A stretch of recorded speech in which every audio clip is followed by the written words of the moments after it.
Hi everyone, and I might be coughing and sniffing a little bit, but I'll get this video out. If it kills me, um, let's see, it won't though, I hope, because this one is supposed to be about love.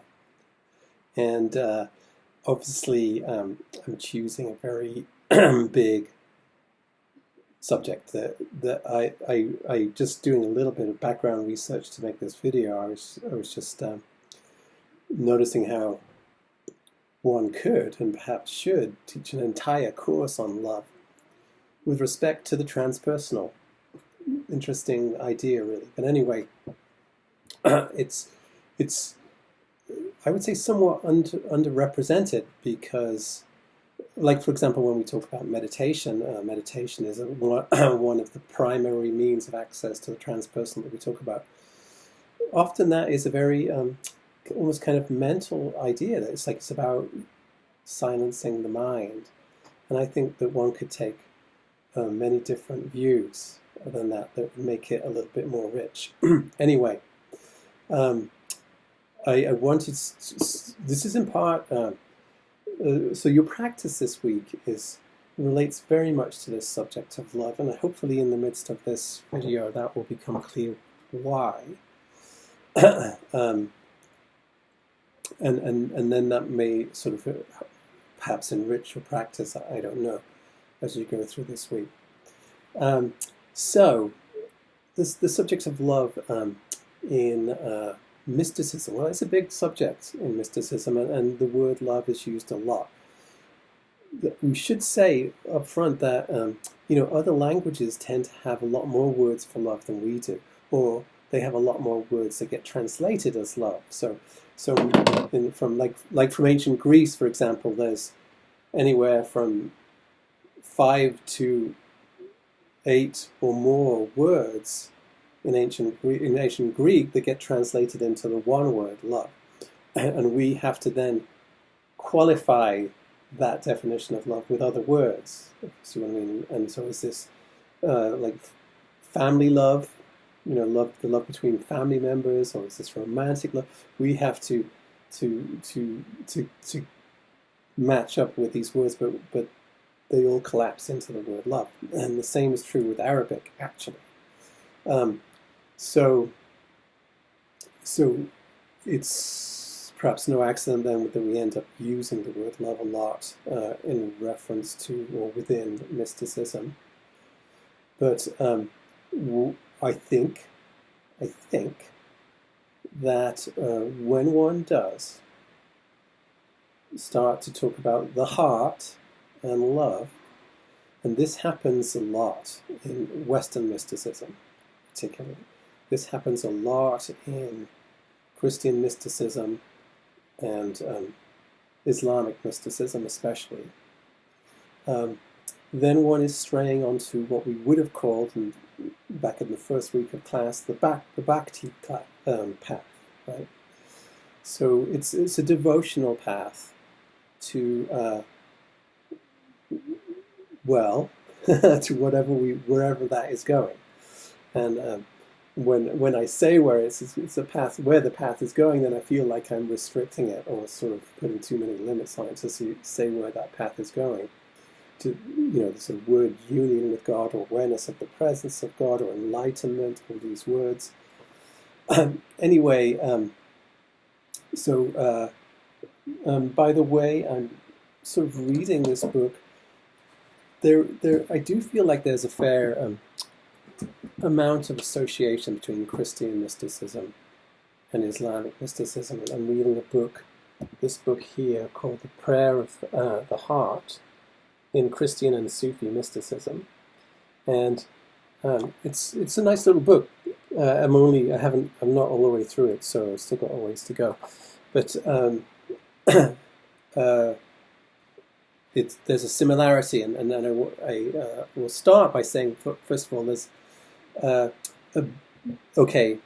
within Sufism,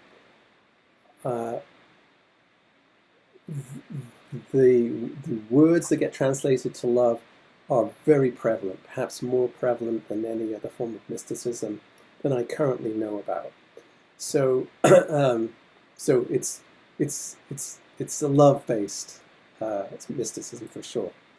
There's a Sufi saying which goes, "The heart is the sultan." So the heart is the place where you begin to hear the voice of Allah, and it's in going to the heart, into that, listening to that voice going into the heart, that one begins to build this relationship with the beloved. And but in the comparison with Christian mysticism, here's a quote: the concentration of attention in the heart, this is the starting point of prayer. And that's a quote by Saint Theophan. And in Christian mysticism, part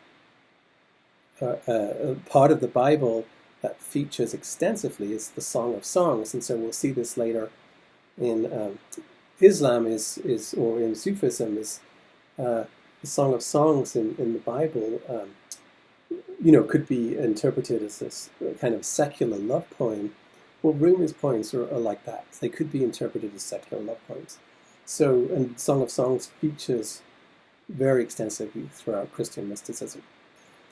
So, anyway, so the focus on the heart and the focus on love is very much a central part, at least, of Sufism. And so I wanted to talk about that word, love. And I want to say that, so in Arabic, different words for love, the word that's used in Sufism is called ishq, I-S-H-K, ishq. I don't know if that's the right pronunciation, so I've tried looking online and I haven't really got. But that's a word that's not found in the Quran. And the word that you find in the Quran is the word hub, H-U-B-B, and words that derive from that word. And hub is a word for love that can translate into it's a kind of sort of catch-all word for love that could denote many kinds of love. But in Sufism, the word ishq is specific for a much more passionate kind of love, the kind of love that one would have in terms of falling in love for a beloved. And so that's not in the Quran, but that's the word that gets used almost exclusively in Sufism and in Rumi's poetry, for example.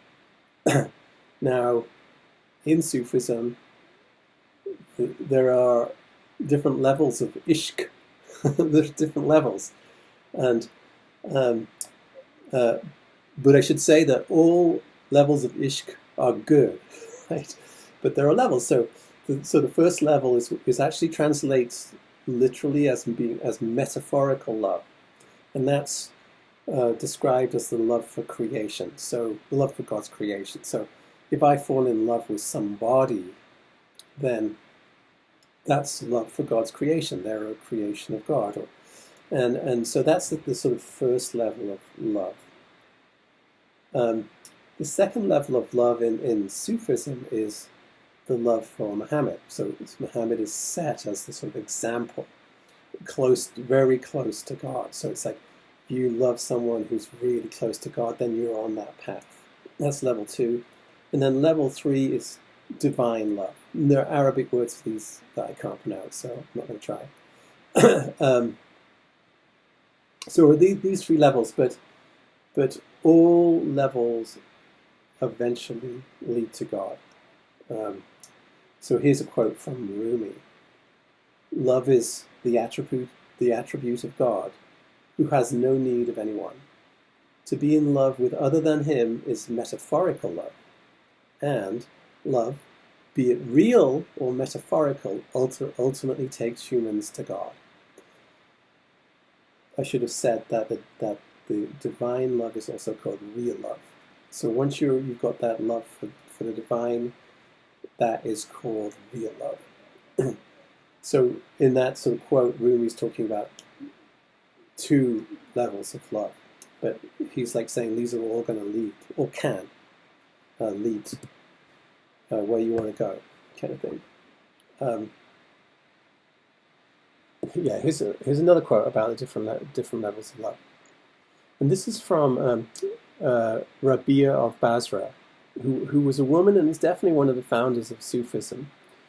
And this quote is, two loves I give thee, love that yearns, and love because thy due is love. My yearning, my remembrance turns to thee, nor lets it from thee rove. So she's saying that there's a dutiful kind of love, and then maybe that could be described as it is in the Quran by the word hub. It's a dutiful kind of love, and then there's another kind which I would say is best described in English as longing or yearning kind of love. And she's talking about these two. This longing or yearning is a kind of spontaneous love. You might call it spontaneous love. And if you get into St. Augustine, for example, this kind of love can only arise by grace. In other words, it's something you can't learn it. It's something that's going to arise in you. Of course, there are, I would say, then perhaps various levels of letting it arise in you, the openness to that kind of love arising in you. But it's not something that you could sort of really, train yourself in or something. It comes by grace. You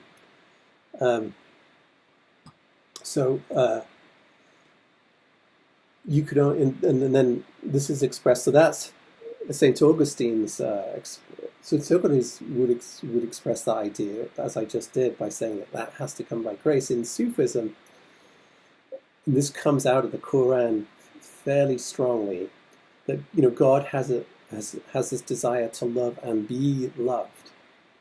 And so Rumi says that not a single lover would seek union if the beloved were not seeking it. So in other words, you're only going to be experiencing this longing if the beloved is seeking it with you, that love with you. And that's another way of saying that it comes by grace.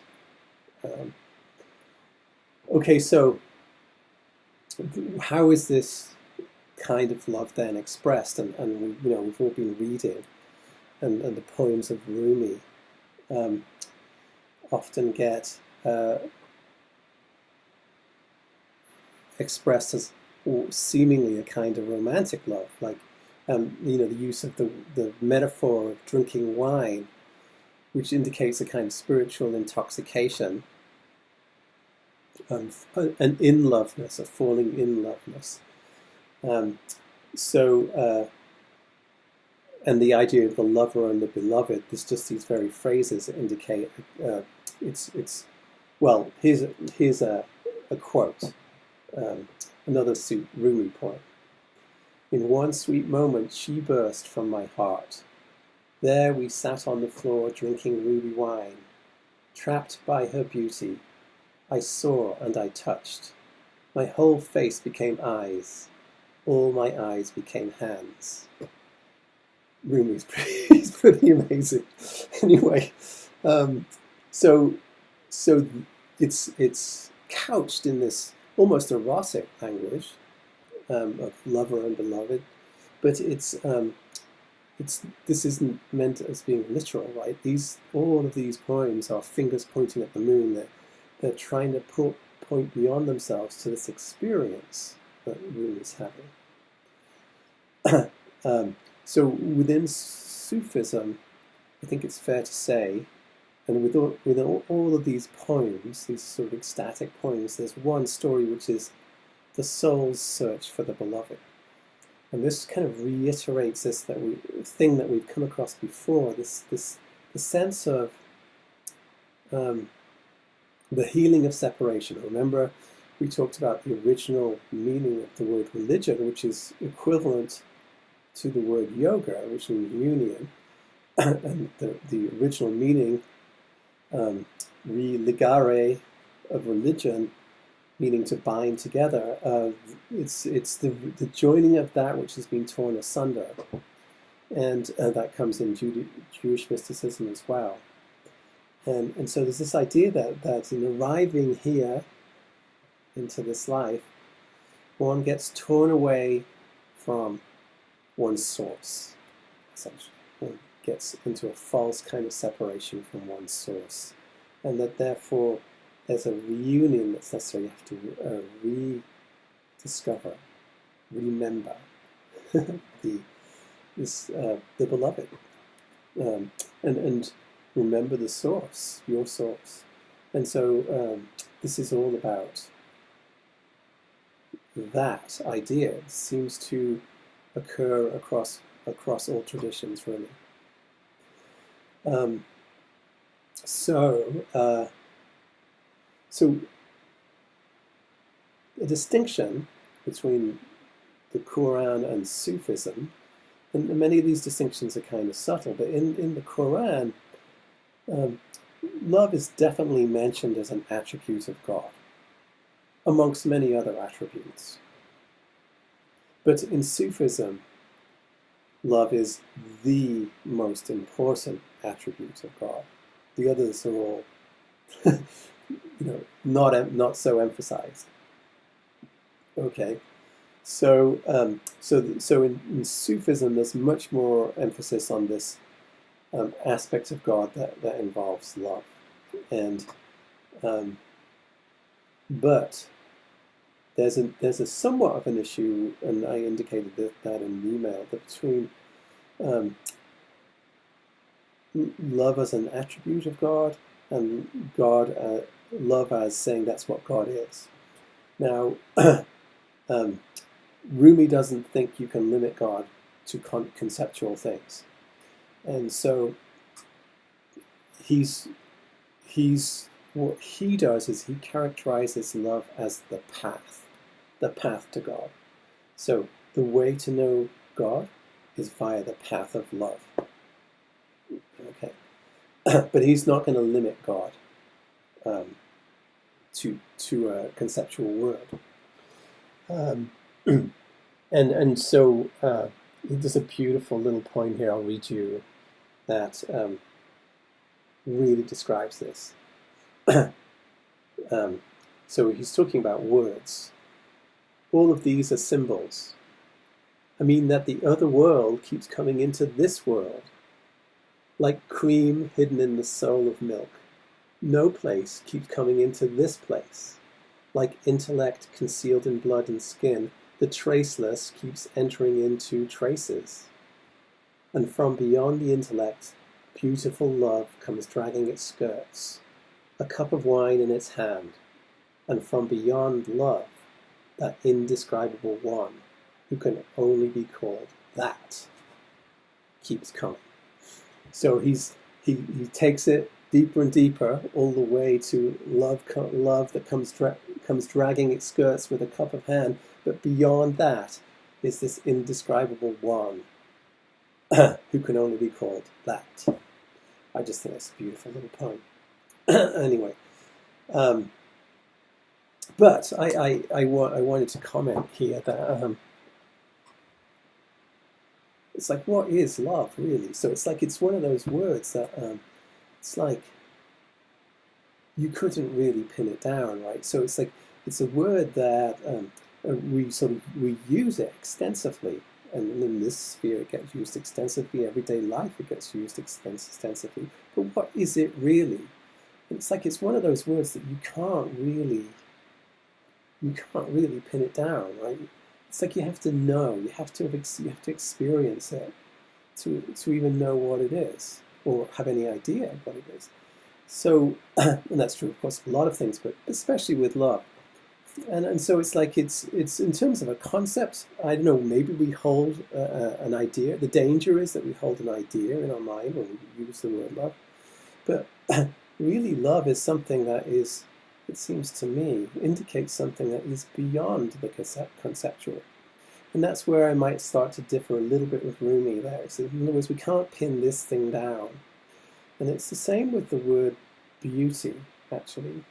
And I often ask people out on the trails here, what is beauty? I mean, because everyone out in Sedona, walking around Sedona, is going, whoa, this place is beautiful. I'm like, yeah, so why is it beautiful? Like, nobody can answer that question because it just is beautiful. People experience it. It has physiological effects, psychological effects, spiritual effects, beauty. And beauty and love, I think, must be closely related, actually. I think that, in a way, the experience of beauty is a kind of love. And so that's why we can't pin it down. It's like, because what we feel when we see beauty is love. Like, I'm staring outside the window here to this tree that's blossoming and it's full of bees, and the whole tree is humming, and it's like, well, I definitely see it as beautiful, but I'm also experiencing love. They seem to come together. So I think that these things have a hard time to being defined. And it also takes me sort of back to Plato and the good, the true, and the beautiful. Plato thought that beauty was one of the best routes to the ultimate truth, which for him was the good, with a capital G. And it's not unlike saying that the path is love, the path is true love, if the path is true beauty. So there's a lot of interrelationships here. Anyway, and there's the lover and the beloved, but obviously that the goal is what the Sufis call, annihilation or fana. And there's a Sufi mystic called Sefik Khan who says, in the Sufi tradition, love is described as annihilation in the beloved. Here's an example from Rumi yet again. Love came and it made me empty. Love came and it filled me with the beloved. It became the blood in my body. It became my arms and my legs. It became everything. Now all I have is a name. The rest belongs to the beloved. And here he's almost describing the sequence of the path, because the first line, love came and it made me empty, that indicates the abandonment of ego. Love came and it filled me with the beloved. And then the rest of the poem is a kind of indication of his surrender. So, stage 1, abandonment of ego. Stage 2, surrender to the beloved. Become filled with the beloved. Anyway, here's where we get into your practice, because your practice relates to this Arabic word tawhid. It's called tawhid. It's pronounced tawhid, I believe, and it's spelled Tawhid. Tawhid is a word that means the oneness of God. We've talked about this. That it's like in Islam, there's a very strong idea of the oneness of God. One, God isn't many things, or like this is their objection to the Trinity. It's like God is one. The unity of God is a strong idea. But the other side of that coin is the true lover sees everything as pertaining to the beloved. Everything you see pertains to the beloved, because God is one. Okay? So, there is no God but God. Okay? So, the poets recognize God everywhere.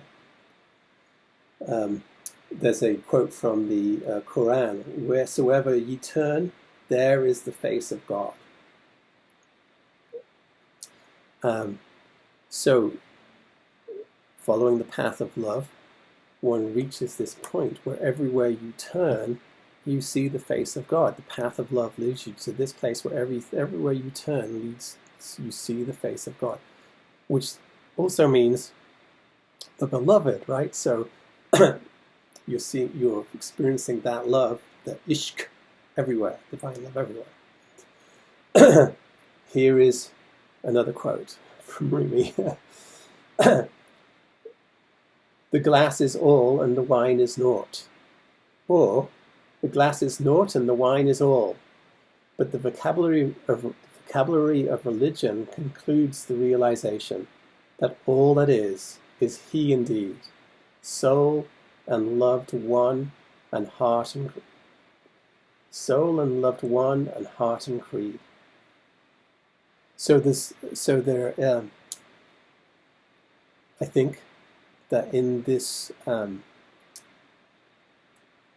kind of perception that one arrives to, where one sees the face of God everywhere, the beloved everywhere, experiencing love everywhere, that the perception is of a world that is infused with God, right? So it's so the bees and the tree out here, the wind, the motion of the planets, the stars, the universe exists by virtue of God, and it is in motion by virtue of God, and so it's the sense of continual creation by virtue of God, by the beloved. So I think that through this concept of Tawheed, which is ultimately expressed in the practice that you're doing, La ilaha illallah, that one would come to the perception, one starts to come to the perception that the world kind of runs on love, basically. The universe runs on love. And I once heard a very avant-garde astrophysicist say that the attraction between the sun and the earth, the reason the earth orbits the sun is because that attraction is a form of love. And I thought that was a very radical thing for him to say. But I think that actually isn't really an intellectual idea. That is an idea that would come to you from the experience of the oneness of God, basically, and so through this path of love, that it's the universe is made of it, runs by it, we are of it, kind of thing. And while it might be too limiting to say that God is love, that might be too limiting according to Rumi. Nevertheless, that it's kind of an all-pervasive thing relating to this universe. So I hope that this video has been coherent, because my mind's not super coherent, but I think it's a great topic, really, and really, though it does exist in the Bhakti path in Hinduism, it's Western mysticism really, to a large extent, runs on love, and other languages have levels of love or different words for love that enables it to be more specific, referred to a divine kind of love, and that helps, I think. But in any way, the mysticism that we have is the West has is very much a love-based mysticism, I would say, for the most part. It's not like it doesn't have other aspects too, but that's probably the predominant one, and you see it perhaps exemplified nowhere else more than in Sufism, I'd say. So that's all I've got to say on love for now. Like I say, I think that it could be an entire course, really. One could teach a course on love, and that would be a lot of fun to do. So I hope you're having a good week. I hope the practice is going okay. I did want to just sort of say briefly that I know that the one can experience challenges with Islam, especially when it comes to doing a practice, because we may have subtle reservations about Islam, and some of these reservations may be justified in a way, especially with respect to Orthodox, the Orthodox expression of Islam. There may be reservations which are, you know, it's reasonable to have these reservations, but there are levels of these reservations that also relate to subtle judgments that we have in the West because of making Islam into an enemy. And so we've grown up in this. Our culture is steeped in it ever since the Crusades. There's something almost in our DNA that has reservations about Islam, and so I just think we should, I'd say, be aware of this. It's not something to have a judgment about, really. It's just, hey, okay, yeah, I see in me that there's a certain kind of judgmentalness about it, and I would say just don't let that stop us get into this Islamic mysticism, because it's ultimately extremely, it's got a great deal of beauty in it. So in doing your practice, this kind of reservation you may feel it because you're actually practicing Islam, right? And you're saying the key phrase of Islam, but especially Sufism, with, you know, la ilaha illallah, la ilaha illallah. It's one can experience the resistance there. That's all I'm saying, and that's okay. Then tell us about it. Tell us about it, that you experience this resistance. That's great. But I wanted to say what I want to say is to make the practice your own.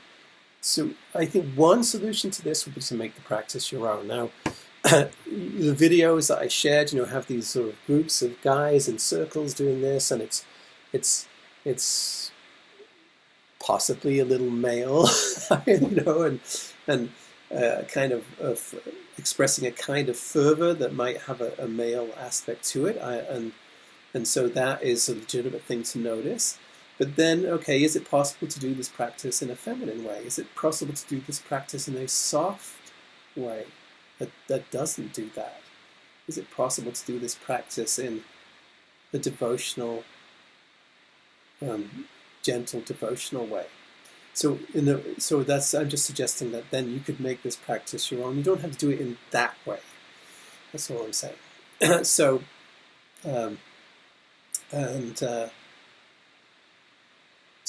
see if you can play with it to make it your own. There certainly have been women. Rabia of Basra is one of the founders of Sufism, so it's not been exclusively male, especially in the mystical aspect. So anyway, let's see what your experiences is. Report it all, because all is fair game. Okay, have a good week.